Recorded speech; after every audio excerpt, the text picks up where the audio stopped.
Welcome, everybody. Today's guest, Mr. Scott Berdahl, prospector and geologist, CEO and director of Snowline Gold Corp. That's SGD on the CSE. We're chatting today about the Yukon, home, prospecting, and gold. Welcome, everybody. New day at Mind in America, and we have a new guest, Mr. Scott Berdahl. Hello, Scott. Hey, Janet, how are you doing? I'm great. How are you? Awesome. Yeah, happy to be up here in Whitehorse and happy to be on the podcast. Well, it's great having you on the podcast. We've known each other. I don't know how long we've known each other. Over 10 years? Yeah, it's been more than a decade now. Yeah. I think I first met Bill in probably 2009. Okay. And that would have been around the same time. Yeah. And for the benefit of people that don't know, Bill is my husband, and he and your dad knew each other before you guys got involved in the Yukon. That's right. Yeah, I think they were likely working on uranium stuff down in Wyoming and South Dakota. Yeah, obviously, Bill has put together some impressive things in that space, and then the next step, the evolution was gold in the Yukon.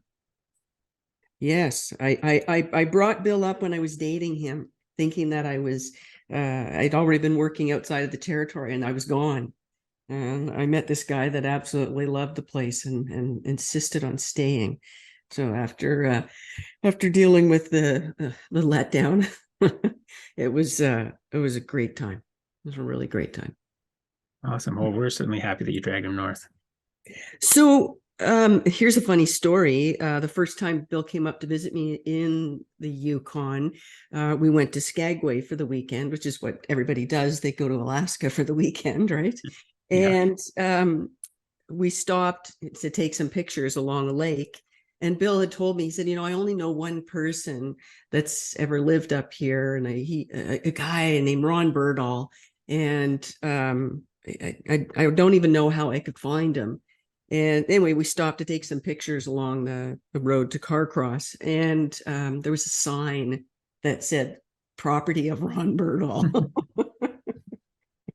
and a phone number. So yeah.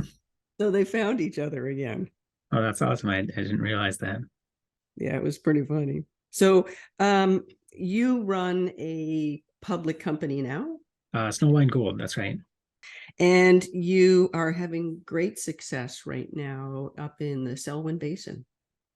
Yeah. No, it's been great. And that actually comes out of the prospecting work that my father and I have done over the years, starting with his work in the 80s and dragging me out into the bush as a little kid, and also really almost propelled by like rocket propellant by Bill's addition back in 2010 to that project, to what's now Snowline's flagship project. And we launched Snowline out of various private prospecting assets that we'd been essentially unable to sell over the doldrums of the past 10 years, but that looked, they were just too good not to continue to push forward in some way. And so public vehicle ended up being the best option, and we ended up gathering investment to give these targets a try, and they've panned out in a very big way with a pretty exciting discovery, particularly at our Valley target on the Rogue project. We're really excited. It looks to be a pretty phenomenal gold discovery, and it just ticks a lot of the right boxes for exactly what we were hoping to find. Excellent. I'm really happy for both you and your dad. I know how much effort you've both put into prospecting and developing assets, and it's so nice to see. So my first question is, how did, and I'm good, I think I know the answer, but how did you end up in this sector? Because I love everybody's sort of entry story. Yeah, so I alluded to it there. Basically, I think the short answer is Stockholm syndrome. The longer answer is my dad dragging my brother and me out into the bush when we were, from a very young age, and so we worked out there, and and I spent summers there as a kid, just kind of various places in the Yukon. And this was sort of maybe not pre-GPS. Some of it was pre-radio phones, or at least pre us being able to afford those things. And so it'd really be, you know, a topo map, a target that my dad had come up with, and we'd just find the nearest float plane accessible lake. Sometimes that would be, you know, a 10 or more kilometer hike away from where you actually want to go. And we just get dropped off out there with a tent and a few weeks of supplies, and then the plane would disappear with the promise to come pick you up in 2 to 3 weeks or whatever the set date was. And then you hike out to the target, and you hike around in the mountains, you collect rocks and soils, and fight bugs and bears and everything else, and just hope it doesn't rain. And then yeah, you come back to the lake on the date that the plane's supposed to come in, and hope that it shows up. And sometimes it does, and sometimes you if you pack up your tent optimistically, the plane won't show up. So you leave your tent standing and scramble to pack it up just as the plane comes. And anyway, so it was, you know, doing that growing up that really in me, it just got me really excited about exploration in general. It got me excited just about being out there in the first place. And yeah, it was a fairly unique upbringing, even for the Yukon. And so I was pretty lucky to be in that position, and ultimately wanted to stick with it. And you went away to school eventually, did you not? That's right. And so I actually started out, I went to school down in the States, and started out in aerospace engineering. And after a couple of years of that, just kind of reflecting on how I'd grown up and where I wanted to go, I switched into geology, and ended up with a geology degree. And then fast forwarding a few years from that, after the gold exploration boom in 2010, 2011, when the doldrums hit again through much of the past decade, I ended up back in school, and had a fair bit of prospecting experience under my belt at that point, and you know, quickly learned that prospecting is as much business as it is science. And so I went back to school for degrees in both business and science. So ended up studying more geology, really kind of applied mathematics, what you do in a lot of geophysical processing methods and geostatistical estimations of, for example, ore bodies, and then did an MBA as well. So kind of took advantage of the slow times to try to build out my skill set so that I could ultimately run with something like Snowline.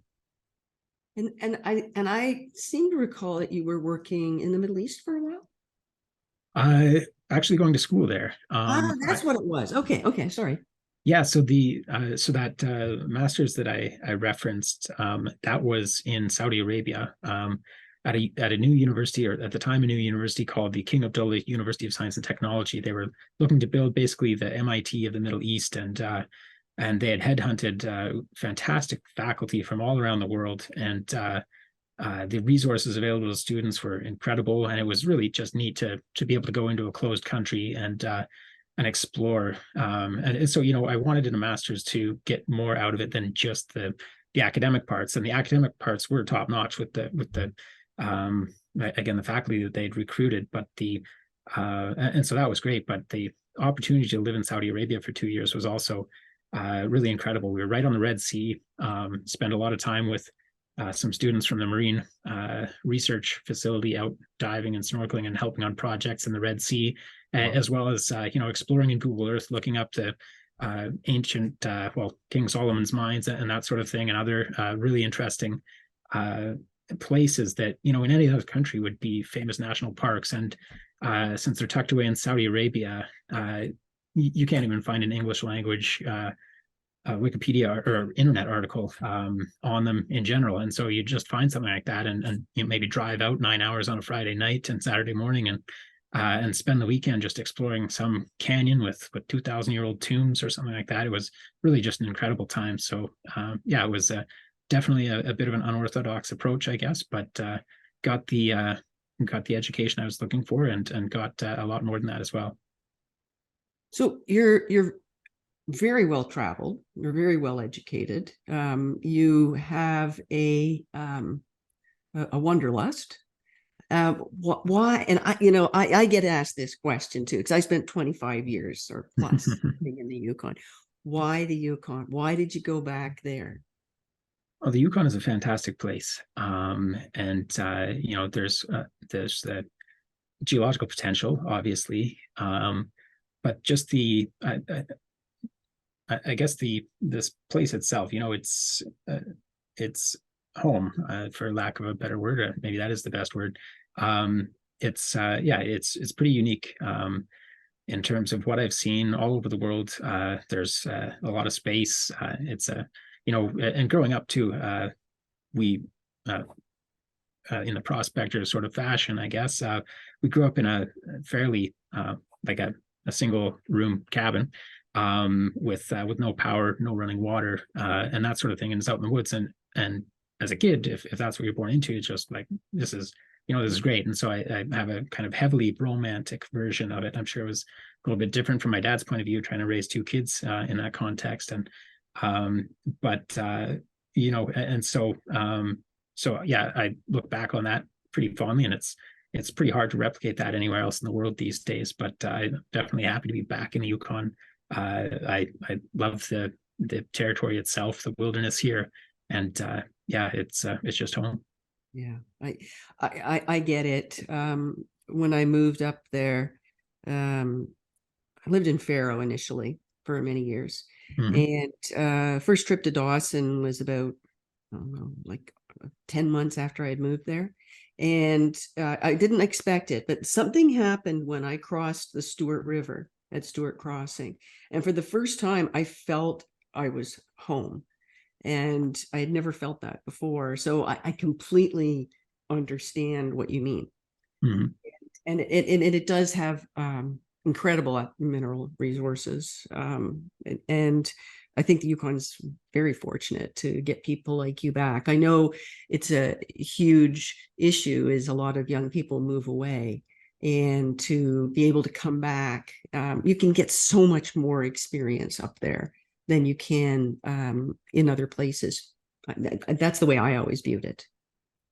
Yeah, no, I think so. And I think there is a mentality among, especially kids growing up here, and my class and generation is no exception to that, where, you're kind of expecting to go out into the world and do big things out there. And that if you move back, it's kind of, there's a little bit of a stigma on it, that like, okay, a bit of a failure to launch, or that sort of a thing. But like you say, at the same time, you have people just running here from Ontario and other places who come up here and their jaws are just on the floor as to how nice it is and how many opportunities are available and that sort of a thing. And so, yeah, the kind of local exodus is, I think if you put more of a lens to it and just get out of the pressures that you might face in terms of high school social perceptions or something like that, it's and it's a great place to be, and it makes a lot of sense to come here for the opportunities that the Yukon has at hand.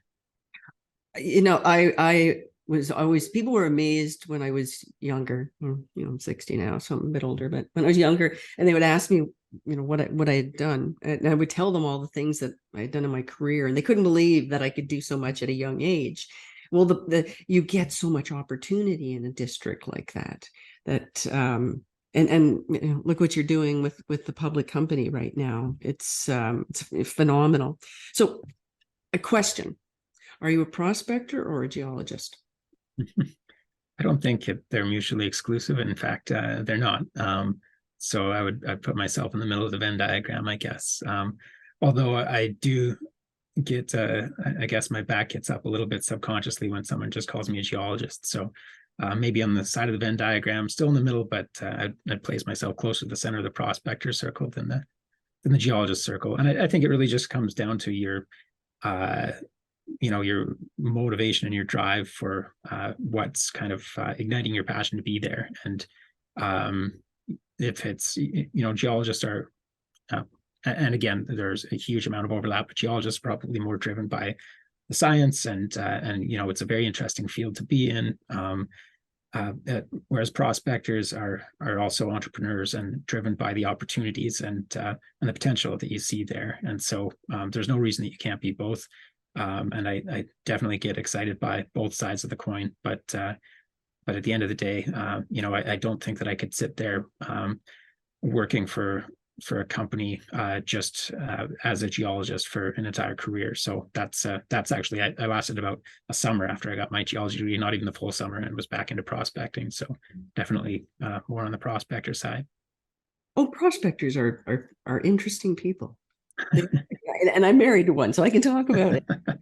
A geologist and a prospector who says he's a prospector, but love of the land, huge, right? Yeah, absolutely.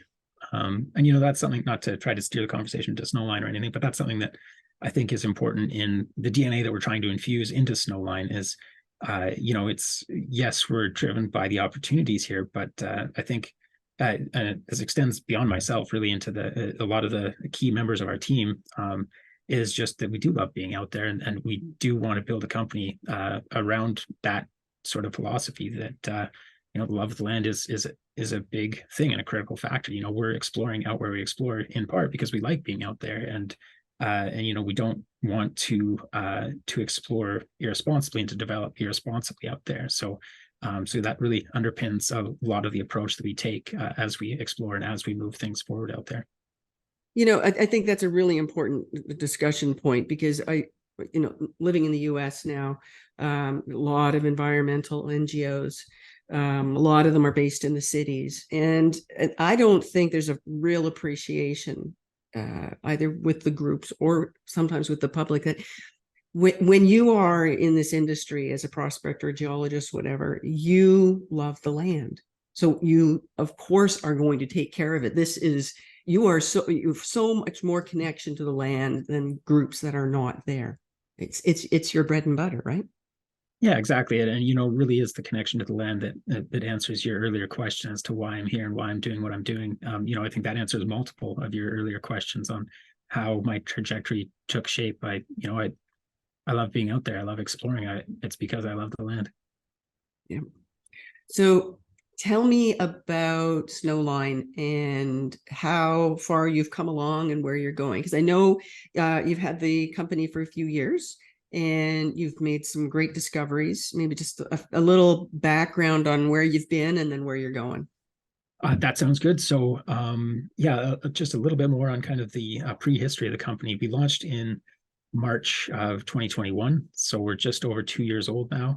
And we'll be entering into our third field season as a company in about a month. And but prior to that, so again, this comes out of a whole bunch of projects that my dad initially, and then my dad and I worked on, as well as my brother, although he didn't get Stockholm syndrome quite as bad as I did, and managed to get away. But yeah, we in around 2009, as I mentioned, when I first met Bill, my dad and I had been prospecting out in this area called the Emerald Lake or the Rogue Plutonic Complex, and that's you know, that's now Snowline's flagship project. But we saw this whole suite of, or series of intrusions out there that had a lot of anomalous gold geochemistry coming off of them. They had some interesting historical work done, but very limited historical work.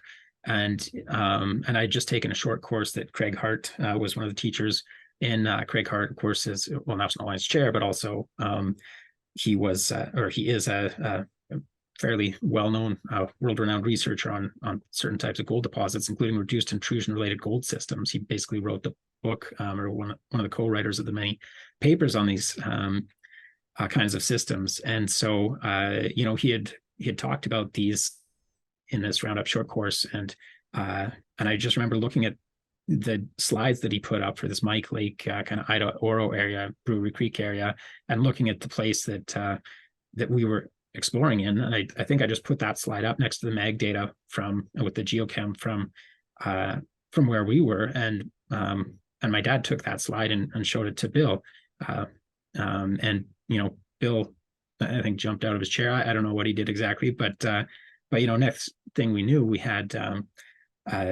we were out there staking full on. You know, he gave us a wonderful, very fair deal in terms of, you know, allowing us to build on our idea and go stake the claims that we wanted to stake, and rolling them into an option.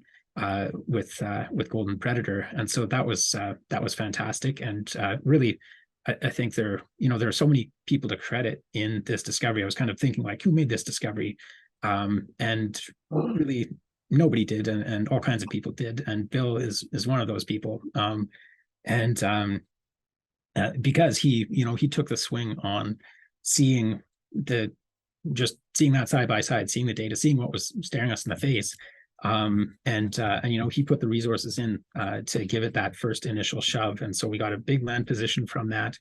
Unfortunately, in the interim, we had to let a lot of that drop, but Snowline has now picked it back up. And he did the baseline work to basically a really intensive stream geochem program that picked up on a lot of anomalies like Valley, which at the time wasn't on any government geological maps. I'm not sure that it is yet, but it will be. And then the prospecting the next year, the streams was 2011.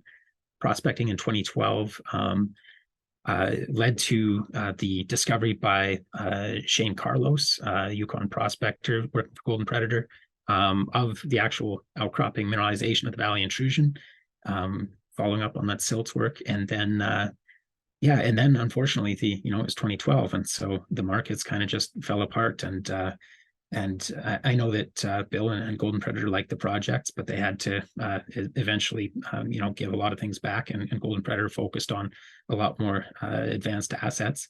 And as I mentioned, we kind of held on to what we could, but there was a time when we basically just had a couple of postage stamp claims over part of Valley, and a couple more on the initial target that we were exploring called Gracie. That was effectively it. And so, but without that first kick of the can, we wouldn't have had what we had to go on when we did launch Snowline. Valley was high in my mind, and I just had a serendipitous run into to Shane Carlos, and he was, anything going on with that Valley? That's one of the best things I've ever seen. And we had, by that point, we had restaked a whole bunch, and we're keen to get back out there. And I think we might have even been doing work on it at that point. But all that's a very long-winded kind of preamble to that's where we were. I couldn't, despite those results, despite what Golden Predator had found out there, I couldn't give these things away. And I was actually trying to, saying, take it, run with it, maybe a third or fourth year option payment and an NSR or something. But of course, you're probably shooting yourself in the foot as a salesperson trying to make a pitch like that, because it sounds like there's something wrong with it. And ultimately, I made a pitch deck for an imaginary company just to try to speak the language of juniors and potentially majors in the space. And it really kind of backfired in that I got investors instead of purchasers. And so in the long run, happy for the backfire. But that's really how Snowline came to be. I think that the next person to see that and to take a big swing at it was there were a few, but Keith Newmeyer really stepped up, and he was the one who brought the shell that we ultimately RTO'd with. He also put together the first financing for the company and really set us on our way. His connections in the capital markets were instrumental in getting us going. So huge credit to Keith for getting things going. And he's been a very supportive shareholder since, taking part in our financings, every financing so far, apart from, I guess, the last one, which was just a single party. And then Crescat Capital and Quentin Henney were also pretty keen on what we had found out there, and showed a lot of support early on. So having those backers right out of the gate was huge. And then, of course, we launched with 7 projects that we carved out of our private prospecting portfolio here in the Yukon, and really whittled them down on Keith's recommendations of, let's focus on gold. Let's focus on what you see as having district scale potential, multi-million ounce potential. And so from that, we came up with 7 projects out of our 21 that were, because we were prospecting kind of commodity agnostic to an extent, with a focus on gold. So we came out with all these greenfield targets, some of them staked by my dad in the 80s and never optioned. So it's great to have the resources to test them properly. Of course, the story has kind of taken shape on its own from there, with the drilling of Valley. Had some really nice sniffs in 2021. some good ground plus 100-meter plus intersections right on the edge of the intrusion. And then early 2022, or mid 2022, but early season, we stepped out in a big way right into the intrusion and got into the heart of a very strong reduced intrusion related gold system. I think our best hole for the year was it was 2.5 grams over. I've said this number so many times that I can't remember now. 319 meters. That's from unbelievable. surface. Yeah, the top 108 meters of that hole averaged 4.1 grams per ton, and it's really consistent mineralization. Like the lowest assay in that top 108 meters is a 0.6 or a 0.5, and there are only, I think, 5 samples within that are below a gram. So most of it's above 2 gram, like 2/3 of the, or sorry, 3/4 of the hole are above 2 grams per ton. So just beautiful, consistent mineralization, and that's on. And doing big step outs, we're hitting, not that was the best hole, but still comparable grades, like big 300, 400, even 500-meter plus intervals of more than a gram per ton. And this is a type of gold deposit or gold system that is generally low grade, and that's part of why I think this district hadn't seen much attention. It was so hard to sell, was that the sort of textbook example of these is a big 10 million-ish ounce deposit called Fort Knox in Alaska, and it's very low grade. Their head grades starting out were, I think, 0.93, and they're now down at around 0.3 grams per ton gold with in a gold only system. You're on trend with Fort Knox. So we're basically part of this big mid-Cretaceous belt of intrusions that stretches across central Alaska and all the way to the east central Yukon, and kind of curving down the Yukon NWG border, called the Tombstone Gold Province within the Tintina Gold Belt. It related to a big subduction event in the mid-Cretaceous that generated these intrusions. So it was the same event happening over that large scale. And then the Fort Knox has been kind of truncated by the Tintina Fault, which moved it a few hundred kilometers up into Alaska and out of what would otherwise be, I guess, the Dawson City area today. I remember that news release where you put out that continuous mineralization. That's you just don't see that, right? Yeah, like that was. I'm exceptionally happy for you and your team. But what a great result. It was unbelievable, especially the first. We had other holes like that, and the first hole that came back with that kind of tenor of results was hole 7, and yeah, I remember opening the assay sheet, and unfortunately I was just working by myself in this office, and you just scrolling down and kind of no, I'm not really reading this alone. Heart rate kind of going up, and you're rechecking, like, this is the gold column, right? And just seeing these numbers on page after page of multi-gram and gram plus stuff, I was just like, what is going on here? That was tremendously exciting, and a moment I'll always remember. But it was too bad not to have anybody to high five at the time. But the team was certainly pretty excited when somebody's there. Whoa. Yeah. Hey, Scott, it's been great talking today. I want to end it on that note because it's just such a high. I just want people to be left with, they've got to go check this out. Go to your website, your symbols SGD on the CSE. What's your website and Twitter handle, all that? That's a great question. Website, it should be snowlinegold.com, is snowlinegold.com. Twitter, if you look up Snowline Gold, you will be hard pressed not to find us. I'm still not, if anybody asked for my Twitter handle, I probably couldn't repeat it. So Snowline Gold. Best of luck. When do you go out in season? When do you start? We're looking at opening up our camp right in the middle of May, so less than 4 weeks away. Nice. Well, I wish you a great season full of great success. You'll be doing a lot of drilling this year again. We will be. We have 3 rigs on site ready to go, and we'll be looking at adding a 4th as well. So it's going to be a big season for us. Nice. Well, I'll be watching and wishing you all the greatest of success. Thank you, Scott. I really enjoyed this. Please give my dad your best. And thanks everyone for joining us today. Check out Snowline, SGD. Thank you, Janet. Thank you so much for having me on. Thank you.